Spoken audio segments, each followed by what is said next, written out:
انس بن مالک رضی اللہ تعالیٰ عنہ فرماتے ہیں کہ ایک شخص رسول اکرم صلی اللہ علیہ وسلم کی خدمت میں آیا، اس نے آ کے سوال کیا متی الساعۃ یا رسول اللہ، یا رسول اللہ قیامت کب آئے گی؟ نبی اکرم صلی اللہ علیہ وسلم نے پوچھا وما اعدت لها، جوان تو نے قیامت کے لیے تیاری کیا کی ہے؟ اس نے جواب دیا لا شیء الا انی احب اللہ ورسولہ، یا رسول اللہ تیاری کوئی بھی نہیں ہے، نہ نمازوں پہ مان ہے، نہ زکوٰۃ و صدقات و خیرات پہ مان ہے، کچھ بھی نہیں ہے، بس ایک امید ہے انی احب اللہ ورسولہ، میں اللہ اور اس کے رسول سے محبت کرتا ہوں، بس اتنی امید۔ سرکار نے فرمایا انت مع من احببت، جوان تو قیامت کے دن انہی کے ساتھ ہوگا جس سے تیرا پیار ہے۔ انس بن مالک فرماتے یہ بات سن کر مجھے اتنی خوشی ہوئی، ساری زندگی کسی بات پہ اتنی خوشی ہوئی نہیں۔ کیوں؟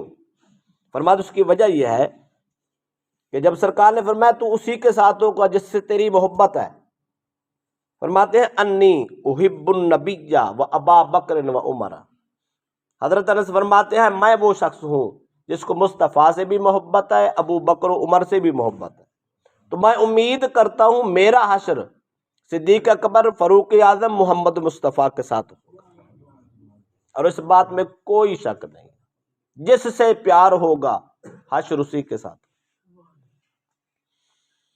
حضرت ابو ذر رضی اللہ تعالیٰ راوی ہے، ابو داؤد شریف کی روایت ہے، فرماتے ہیں قال یا رسول اللہ الرجل یحب القوم، حضرت ابو ذر نے پوچھا یا رسول اللہ ایک آدمی کسی قوم سے، کسی قبیلے سے یا کسی کنبے سے محبت کرتا ہے، ولا یستطیع ان یعمل بعملہم، لیکن ان جیسا عمل نہیں کر سکتا، ایک نیک اور صالح طبقہ ہے، لوگ ان کے ساتھ بھی محبت کرتے ہیں لیکن ان جیسے عمل تو نہیں کر سکتے، ان جیسی عبادات نہیں کر سکتے، ان کی عبادات بہت زیادہ ہیں، ریاضت زیادہ ہے، مشقتیں زیادہ ہیں، تقوی پرہیزگاری کا بہت اونچا لیول ہے، ایک گناہ گار ہے، سادہ سا آدمی ہے لیکن محبت ان سے کرتا ہے، کیا ان کا حشر بھی انہی کے ساتھ ہوگا؟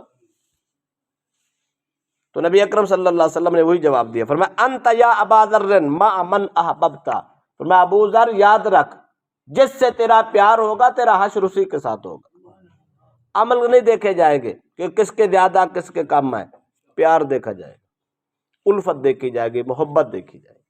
حضرت ابو ذر فرماتے ہیں میں نے پھر عرض کی فإنی احب اللہ ورسولہ، یا رسول اللہ میں تو اللہ رسول سے ہی محبت کرتا ہوں، پر عمل تو میرے مصطفیٰ جیسے نہیں ہے، آپ کے عمل کہاں اور میرے عمل کہاں؟ سرکار دو علیہ وسلم نے پھر وہی جواب دیا، فرمایا ابو ذر جس سے تیرا پیار ہے تو اسی کے ساتھ، 3 بار یہی سوال ہوا، 3 بار یہی جواب ہوا۔ اس کا مطلب یہ ہوا محبت ایک ایسا جوہر ہے، ایک ایسا انمول تحفہ ہے کہ انسان کے عمل نہیں دیکھے جائیں گے، انسان کا دل کا خلوص اور محبت و پیار و عشق دیکھا جائے گا۔ اب جس سے پیار ہے کسی کو، ہر کسی کو اپنے اپنے پیار کا پتہ ہے، کسی کو دنیا کا پیار ہے تو کسی کو آخرت کا پیار ہے، کسی کو اللہ رسول سے پیار ہے تو کسی کو دنیا دار سے پیار ہے۔ یاد رکھ لیں جس سے زیادہ پیار ہے، جس سے زیادہ الفت ہے، حشر اسی کے ساتھ ہے۔ اب فیصلہ ہم نے خود کرنا ہے اور اپنی آخرت اور اپنا حشر خود بنانا ہے کہ ہم نے قیامت کے دن کس کے ساتھ اٹھنا ہے، اللہ رسول کے کوٹے میں اٹھنا ہے یا دنیا دار کے کوٹے میں اٹھنا ہے؟ ہم نے کہاں کھڑا ہونا ہے؟ جس گروہ میں کھڑا ہونا ہے اسی کے ساتھ محبت کرنا شروع کر، کوئی پیسہ نہیں لگنا، کوئی اتنی قیمت نہیں لگتی، دل سے خلوص سے ان کے ساتھ الفت رکھنا ہے، بس اتنی بات۔ پھر جس سے محبت ہوتی ہے آدمی اسی کی بات مانتا ہے، اسی کے ساتھ چلتا ہے۔ اللہ رسول سے محبت ہو جائے قیمت نہیں لگتی، کوئی جائیداد نہیں لگتی، وہ رقبے اپنے نام نہیں کروانا چاہتے، کچھ بھی نہیں ہوتا، دل میں الفت رکھو، رب رسول کی بات سنو اور سمجھو اور مانو، بس رب کو بھی مانو، رب رسول کی بھی مانو۔ قیامت کے دن اتنا خوبصورت حشر، اتنا خوبصورت میدان محشر میں صحبت ہوگی، اللہ اپنے پاس بلا کے بٹھا دے۔ حضرت ابو سعید خدری رضی اللہ تعالیٰ عنہ کے راوی ہے، فرماتے ہیں انہ سمع النبی یقول، سرکار دو علیہ وسلم کو فرماتے ہوئے سرکار نے فرمایا لا تصاحب الا مؤمنا، سرکار نے اپنے صحابہ کو فرمایا، صحابہ کے ذریعہ پوری امت کو حکم دیا، فرمایا دوستی کسی نیک آدمی سے رکھو، مومن سے رکھو، فرمایا لا تحب الا مؤمنا، محبت کرنی ہے، پیار کرنا ہے، دوستی کرنی ہے تو کسی مومن مسلمان کامل ایماندار والے سے کر۔ کیوں؟ فرمایا ولا یاکل طعامک الا تقی، تیرا کھانا کوئی متقی پرہیزگار آدمی کھا جائے تو یہ بہتر ہے۔ دیکھیں نا، کھانا آدمی کس کو کھلاتا ہے؟ جس کے ساتھ پیار ہوتا ہے، جس کے ساتھ دوستی ہوتی ہے، اسی کے ساتھ آنا جانا ہوتا ہے۔ جس کے ساتھ سلام دعائی نہیں ہے، تعلق نہیں ہے، واسطہ نہیں، اس کو تو کوئی نہیں کھلاتا۔ سرکار نے فرمایا دوستی بھی اچھے لوگوں سے رکھو، کھانے بھی اچھے لوگوں کو کھلاؤ۔ لیکن یہ بات حق ہے، کھانا کھلانا، خدمت کرنا، تواضع کرنا ہر کسی کے لیے عام ہے۔ آپ نیک آدمی کو کھلاؤ گے تب بھی ثواب ہے، برے کو کھلاؤ گے تب بھی ثواب ہے، وہ تو خدمت ہے۔ کوئی برا ہے تو اپنے آپ برا ہے نا۔ نیکی اگر کرو گے، جس کے ساتھ کرو گے اس کا ثواب ملے گا، لیکن افضل یہ ہے، بہتر یہ ہے کسی صالح آدمی کو کھلاؤ۔ کیوں؟ اس کی دو صورتیں ہیں۔ اگر کسی متقی پرہیزگار نمازی غازی آدمی کو کھانا کھلائیں گے تو پہلی تو بات وہ دعا دے گا، گناہگار بھی دعا دے، نیک بھی دعا دے، بہت بڑا فرق ہے۔ گناہگار کی چاہے تو وہ قبول کرے یا نہ کرے، نیک کی تو رد کرتا ہی نہیں۔ لہذا اچھے کو کھلاؤ تاکہ اس کی دعا تیرے حق میں قبول ہو جائے۔ نمبر 2، جو طاقت تیرے کھانے سے اس کو ملے گی تو وہ کیا کرے گا؟ رات کو اٹھ کے تہجد پڑھے گا، عبادت کرے گا، ریاضت کرے گا، اسی طاقت کو کسی نیکی میں ہی استعمال کرے گا۔ تو جتنی نیکیاں، جتنی عبادات اسی طاقت، اسی کھانے کی طاقت سے کرے گا تو اس میں تمہارا برابر کا حصہ ہو جائے گا۔ تیرے نام اعمال میں لکھا جائے گا اس نے اس کو کھانا کھلایا تھا، اتنی طاقت آئی تھی، اس طاقت کی وجہ سے اس انسان نے اتنی عبادت کی ہے، جتنا اس کے حق میں لکھی جائے گی اتنی تیرے حق میں بھی۔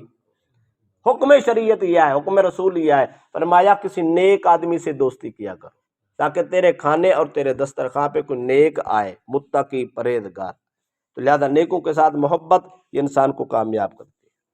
آخری حدیث ہے مولا علی کرم اللہ وجہ الکریم کی روایت ہے، فرماتے ہیں رسول اللہ صلی اللہ علیہ وسلم نے فرمایا ثلاث ہن حق، فرماتے 3 باتیں حق ہیں، یقینی ہیں۔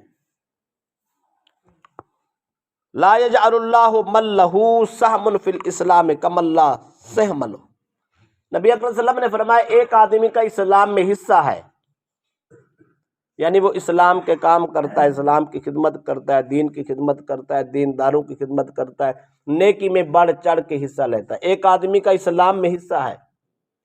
دوسرا وَمَن لَا سَہْمَ لَهُ، دوسرے کا اسلام میں کوئی حصہ نہیں ہے، بے نمازی ہے، غدار ہے، جھوٹ ہے اور دوسرے کام کرتا ہے، کیا خیال ہے اللہ دونوں کو برابر رکھے گا؟